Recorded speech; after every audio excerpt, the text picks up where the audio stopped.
And radio had a great intimacy because it was so close to families. When Grandma had a birthday, I'd get a phone call. Wish Grandma happy birthday. Somebody lose their dog, they'd phone the radio station. For more than 40 years, Jimmy Hughes was one of Calgary's most familiar voices on radio and television. He played the music we loved and introduced stars like Dolly, Parton, and Johnny Cash to fans in Calgary. Following the recent closure of several Rogers radio stations across Canada, Jimmy reflects on the golden age of broadcasting. It broke my heart to hear that the signal that I worked on for nearly 35 years and listened to for 15 years before that. Jimmy shares unforgettable stories about building friendship with other Calgary legends and the impact they had on our lives. What are you doing in there? Oh, nothing. I just came to tell you about Nielsen's great winter book sale. You're crazy. We'd see Ed Whalen drive by going to the TV station in his convertible before the Ed Whalen toupee days, and his hair would be gone. But we'd see him and we'd go, wow, like that's like seeing a movie star. Whether you grew up listening to local radio in Calgary or just wondering about the future of radio, this conversation is a heartfelt reminder of the role radio once played in our lives. I listened to CFAC and CFCN, and I was listening to a gentleman named Bob Bell. And Bob Bell was a giant in broadcasting, in the history of Alberta broadcasting, working Edmonton and Calgary. And he had he was selling an instructional course, national broadcasting course, to teach people how to be announcers. But I only lived with my mom. I didn't have any money to buy it, but I went and I talked to him, and he lent it to me. And so I took it home and I practiced reading. And then he phoned me and he said, Jimmy, a friend of mine named Jim Kane in Lloydminster has an opening for a television switcher. And I suggest you take that job because they also have a radio station. And then the first opening you get at the radio station, you could be their announcer. I didn't even know what a switcher was. I took the job, $180 a month, and I got up there and an opening came up, but they actually hired a guy just by his voice on the telephone. His voice was so good, they hired him. So I went to them and I said, you guys promised me that. I'm going to go get another job. And they said, no, we'll give you the next job. So the next opening came up, and I got the job on the radio station and worked there for a length of time until I went to Lethbridge, where I switched television again. And then Dieter phones me from Calgary, and he said, CFAC is looking for a midnight man. Come on up and get the job. So I met Jim Kunkel, and I came up and I was working midnights at CFAC, which was the station my whole family listened to. And the announcers on there were like gods to me. They were heroes. I couldn't believe it. Well, I just loved broadcasting. It was so magic to me. There were only 4 radio stations in Calgary at the time. And radio, the relevance of radio was emphatic during the 20s, 30s, and 40s, as were newspapers. That's where we got our news, the politics. That's where we found out if the results of elections. We could listen to a fight with Joe Louis in Germany. We could get updates on World War II, World War I. Radio was the center of many families. It was the most important appliance in the homes.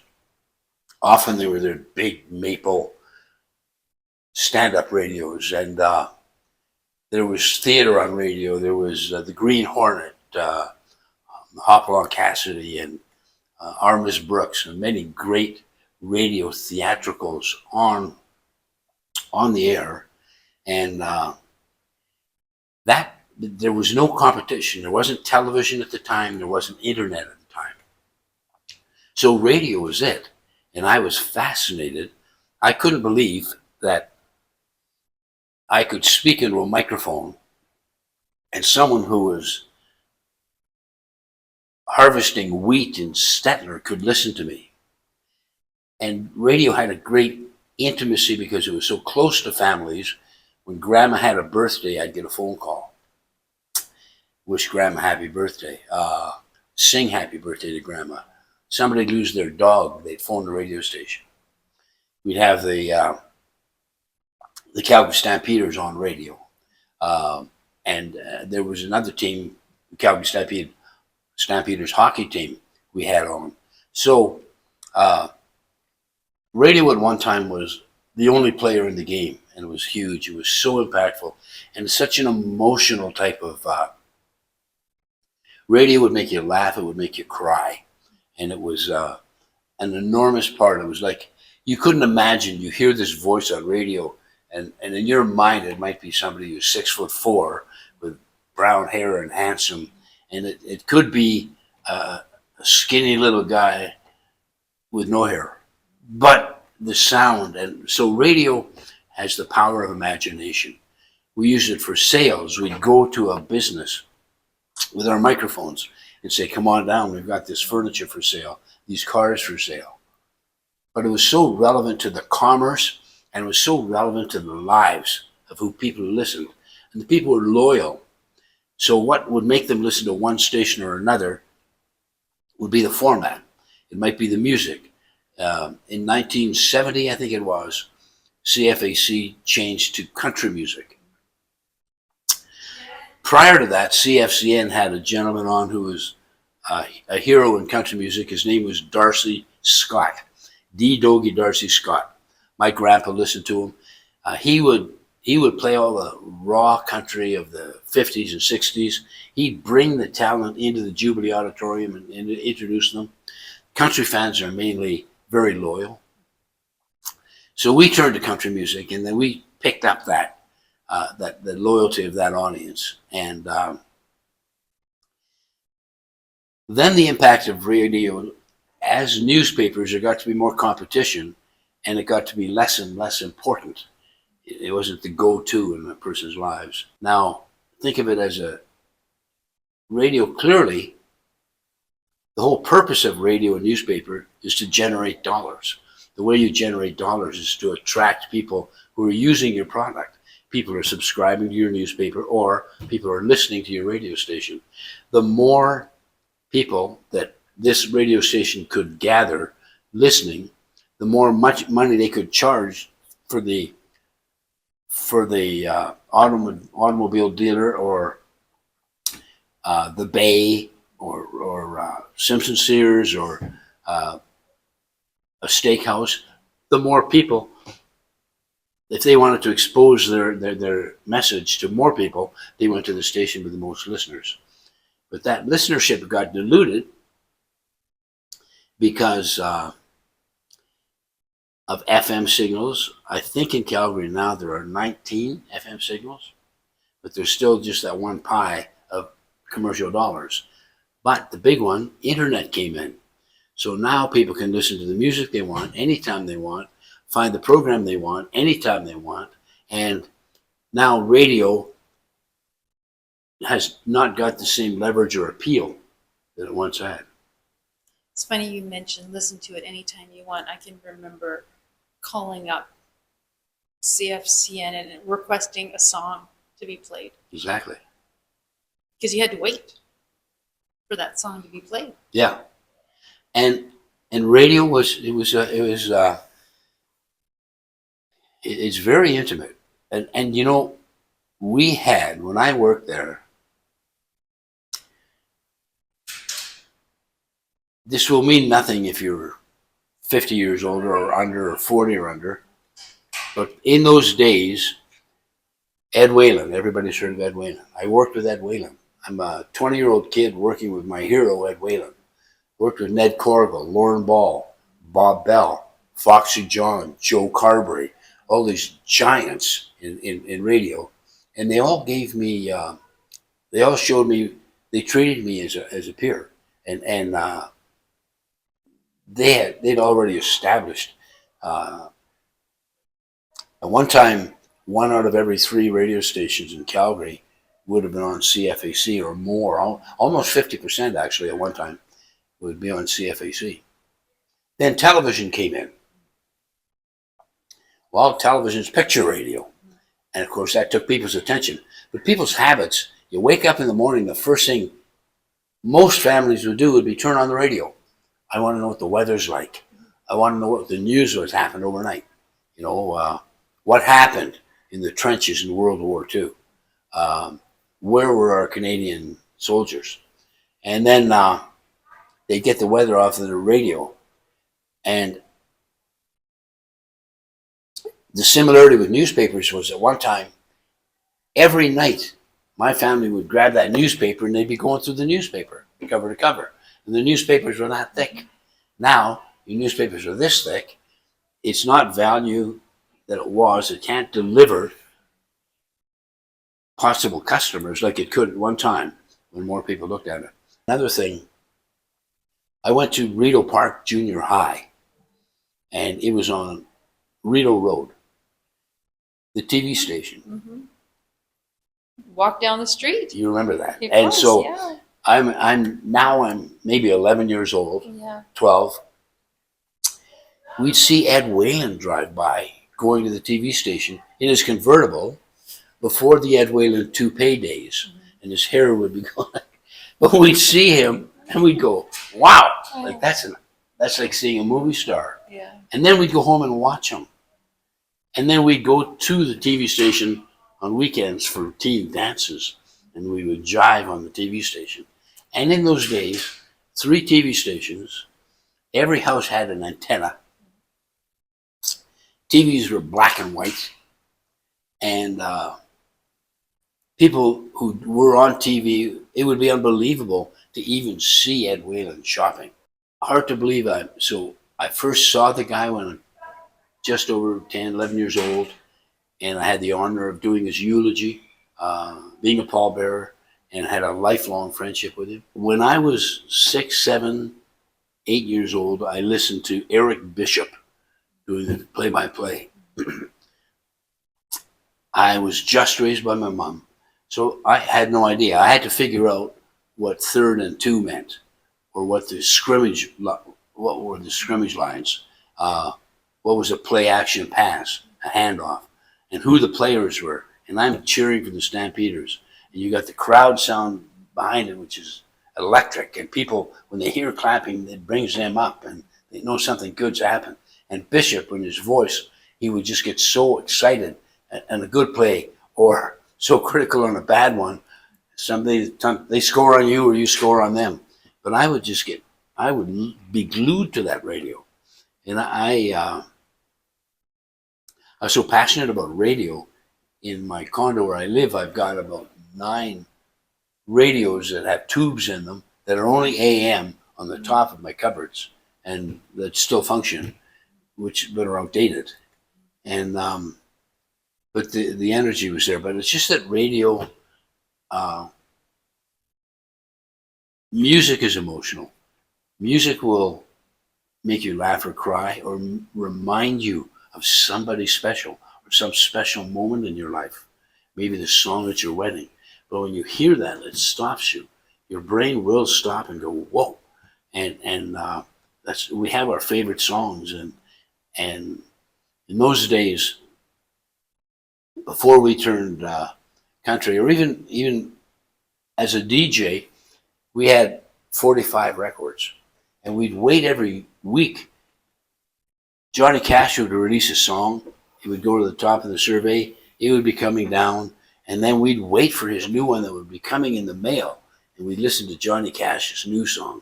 And then we'd play it to people, and they'd love it or hate it.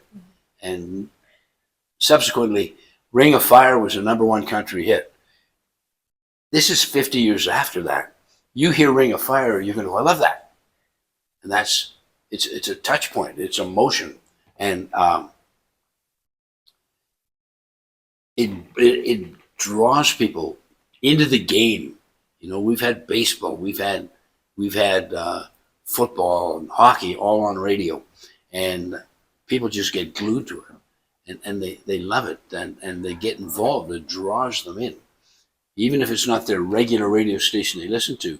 You put the Flames on. There's avid Flames fans, and they're gonna. And then we got into talk radio, where prior to that we always heard the announcer's opinion, or how it was being packaged. The news is being packaged, but the listeners may have a completely different opinion, and often City Hall could do something in taxes, and it would infuriate listeners, a percentage of listeners, and radio was a vehicle that they could get their own message on, and they could talk on the radio and give their opinion. I'm glad you pointed that out. That was really our first interactive media, because you couldn't do that with television. No. Radio, from the time I was a little boy, was magic. And I cannot believe I spent over 50 years in television and radio, we both worked together and worked with wonderful people, wonderfully talented, gifted people.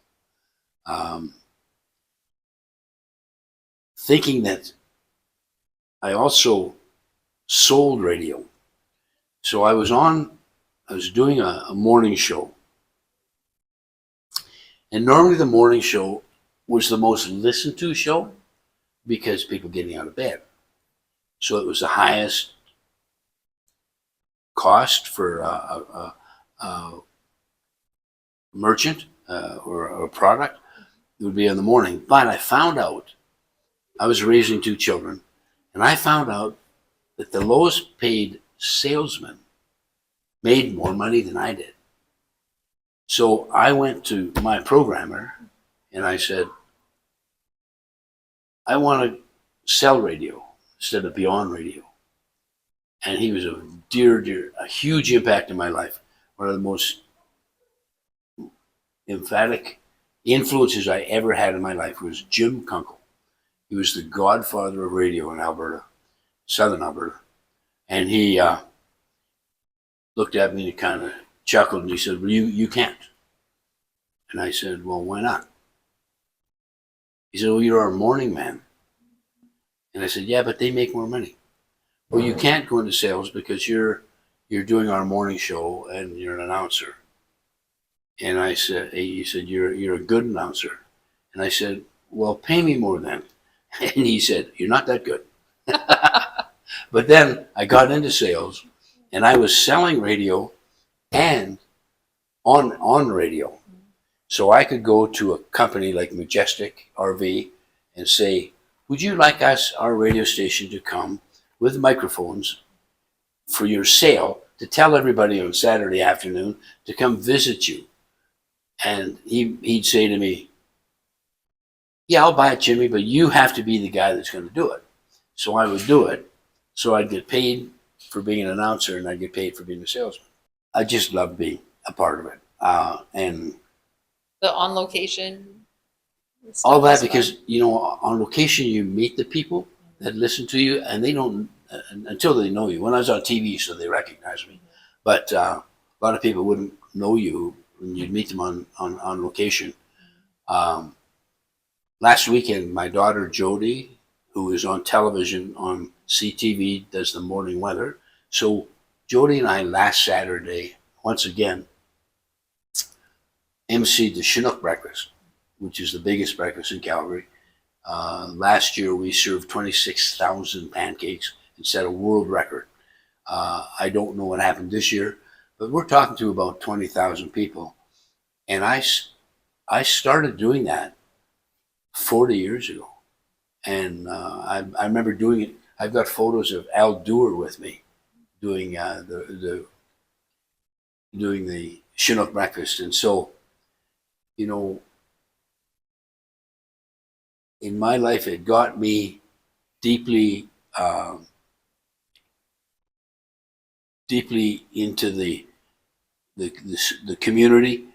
As you know, when we're on radio and TV, we don't just do our jobs. We also pay back, and we get involved with charities. And there's barely any Linda Olson, Brenda Finley, Gord Gillies, and myself, you, and many, many others we'll do charitable events because it's our obligation, because people support us. We have to support our city, and we do. And it's a pleasure. Because I worked on the business side of radio, the thought was always there.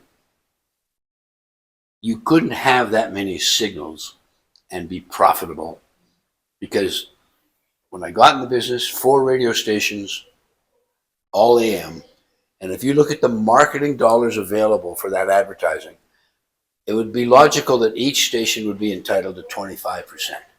At times, CFAC had 50%. So that's 50% of the market you can get if a customer, a client, a business wants to invest their dollars or advertising dollars in radio. Now, you've still got the same, maybe there are more clients, so that pie might be bigger, but now that pie is shred up, so there are probably 30 or 40 radio people that want part of your money. And also, if there are 30, 40 radio stations, it's harder for any one to be really dominant, where you know that when at CFAC, I knew if we were selling cars or motorhomes, I knew that I had a high percentage of the customers that would buy those products. If you were selling skateboards or hula hoops, we were not your station. You would go to the rock station and you would try and get your clients there. But now, with somewhere near 30 stations that you can pick up on your dial, there's much less chance. You cannot possibly get to the same percentage of your target audience. It just couldn't happen. So consequently, radio stations, I won't mention the station. There's a station that's on right now that their shares were $29. And that's a popular station. The shares are today 3.5 cents. So, and if you talk about, for example, global television, we, at one time, I think we had 200 employees, close. And now, I have no idea, not only global, CTV as well, CBC as well, all of those stations have a tenth of the staff that are doing the same jobs. So consequently, because of the history, my passion for radio and how relevant it's been in my entire life, it broke my heart to hear that the signal that I worked on for nearly 35 years and listened to for 15 years before that, sort of my family, it broke my heart. I know the history of it. I know the history of CFCN and the great announcers that they had over the years, and and the thousands of miles that they actually serviced. You can get out into Saskatchewan with that signal, and the Rockies stop you on the west side, but and there's been just hundreds of thousands of listeners that were comforted by their favorite radio station. So now I could see, I knew where it was going. It wasn't a growing business. You're doing one of three things. You're status quo, you're growing, or you're diminishing, and commercially, and in influence and value. And it's been apparent because of the internet mainly, because of number of signals, and actually programming. Often a broadcasting signal can be their own worst enemy because they get political. And I felt that anytime I was in my career in radio, I never had any management or upper management give me a radio or television political position. Nobody ever influenced me whatsoever on, don't mention this because it's too far right or too far left. And we were never influenced by that. So there was integrity and value. And when you listen to the news, you got the news. There was an accident on 14th Street and 10th Avenue, and people were hurt. And there was an avalanche in the mountains. But you heard real news. And now the actual formatting of radio stations has changed so much, so they have their own identity. So they're trying to narrow and capture the people that politically think the way they think, or that when you're on a talk radio station, there'll be some announcers that will lean toward being progressive conservatives, others toward liberals, others NDP. The announcer, and you can sometimes get that flavor, but you've got the choice of phoning in and explaining your side of it and why, and to debunk them, and to disagree with them vehemently if you want. That's a beautiful opportunity in a democratic country. But radio itself as a vehicle, 66 CFR was a great station. And I think about the staff, I think about the broadcasters in there. Broadcasters are a different brand. They're a creative type of people, and they're a different brand. And we were family. When we worked together, we had a tight family. We had some real characters on Sports at 11, real characters on our news, our anchors, and great, highly respected television anchors for decades. And all of a sudden, I don't recognize anybody who's on television anymore, and so that's lost as well. Serving the community and as I alluded, showing you care about the community. And these were information stations. Like 66 CFR was an information station. So they would update. The news story could change. In 10 minutes, Trump could say this. 20 minutes later, here's his reaction. A half hour later, he's changed his mind. But they could give you instant. A newspaper was printed, then that was the news until the next was printed. In radio, you could give it your immediate attention. And that phrase, breaking news, at one time was, for example, I think about how absolutely rocked the world was, and where I was actually when I heard it. And where did I hear it? It was on radio and television when President Kennedy got shot. Where did I hear that? And where would I have heard of it if it weren't for radio or TV? And broadcasting is a momentous influence in our lives, but the landscape is changing. Radio was the best friend you could have for information. When the Prime Minister wanted to talk across the nation, it would be on radio. And years ago, this is unheard of now, couldn't happen now, but years ago, you'd have a federal election and the polls were closed in Newfoundland, but nobody across Canada was allowed to hear until the next hour went past, and then they would close in Quebec. And then an hour later, they'd close in Ontario. So the election could be already determined, and I'm in Calgary, Alberta. I have no idea. I don't have that reporter saying to me, because they didn't want to influence people's political choices. And that's how powerful radio was, and how, whereas on the internet, it's vast, but it's not credible. You can't believe what you see. I don't believe anything. As a matter of fact, the number one game on the internet is to say something sensational or unbelievable,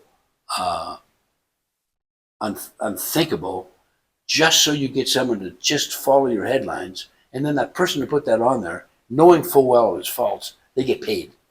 So that didn't happen in radio. And that didn't happen in newspaper, and it didn't happen in television. There was trust.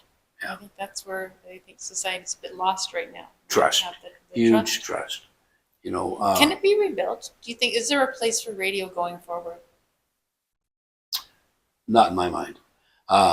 Because any music you like, if you like a certain music stream, you can just go on your phone and play your music. You choose your own playlist. Well, in radio, we chose the playlist. And the songs that were selling the most, we'd put at the top of the playlist and we'd play them more. And the people loved us for doing that because we were playing their song. But if you ask me my 10 favorite songs, or ask yourself, what are your 10 favorite songs? There's a lot of